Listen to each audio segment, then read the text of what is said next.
Walk it in, pancake, market green, dumpling. On a Friday night, 34. Thank you. it's hard to find an open seat at MacFam. It's been awesome. We hit the ground running. For husband and wife, Kenneth Wan and Doris Yoon, opening up their own spot off Broadway, a perfect fit. I've been a restaurant kid my entire life, so food and beverages come second nature to me. Then I ended up marrying my own chef, and now we have this restaurant together. And then Noah, you have one more beef stir fry. When it comes to the cooking, there's one ingredient they won't leave out.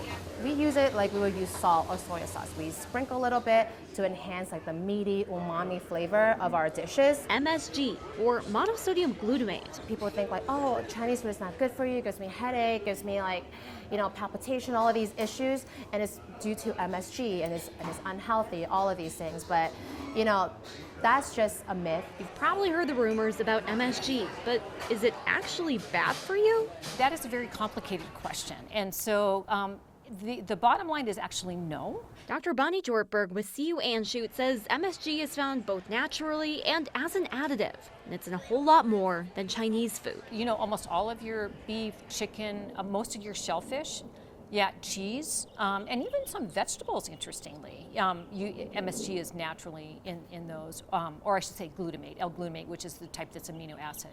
So yes, it is found naturally in many, many foods that people commonly consume every single day. So how did MSG get such a bad name in the first place? It's very interesting how MSG really got a bad name was in the early 1960s, and there was a physician who wrote an opinion piece in the Journal of the American Medical Association that he had a bad reaction to eating foods that had MSG in it. That's kind of how the whole thing came about. Dr. Jortberg says that letter gave way to bad studies and junk science that have long since been debunked. Even the FDA recognizes MSG as safe. It's not the demon that it was made out to be. But just because science caught up doesn't mean society followed. The saddest thing about it too is to this day, we'll still have customers come in. They'll walk up to our register, and the first question they'll ask is, "Do you guys use MSG in your food?"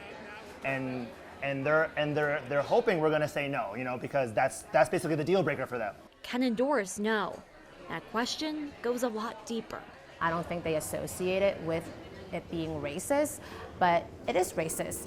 It is racist because if you think about it, you walk in a Chinese restaurant and you ask if we use MSG, and we say yes, and you walk out. Why are you only targeting Chinese restaurants? Most uneasy customers leave. Others try to take down restaurants like theirs for daring to use a dash of MSG in their cooking. 5 dumplings all day. But Ken and Doris have made MSG a mainstay at MacFam. For me, I'm just happy because I feel like MSG is such a great ingredient to use, imagine if you went to a restaurant and they couldn't use salt. You're probably not going to enjoy your meal there, right? They proudly proclaim its position in their recipes. Educate where they can. Every chance that I get to highlight the ingredient, to spread the message and share the love for MSG, I do. Both hoping to see the stale stigma surrounding MSG expire for good. It'd be great if one day we can just normalize MSG and it just be on the same tier as salt, sugar, pepper, garlic powder, MSG. To me, that'll be the day. I don't know if I'll live long enough to see that. Maybe our kid will, but that's all we can all we can hope for. Just at least start the initiative.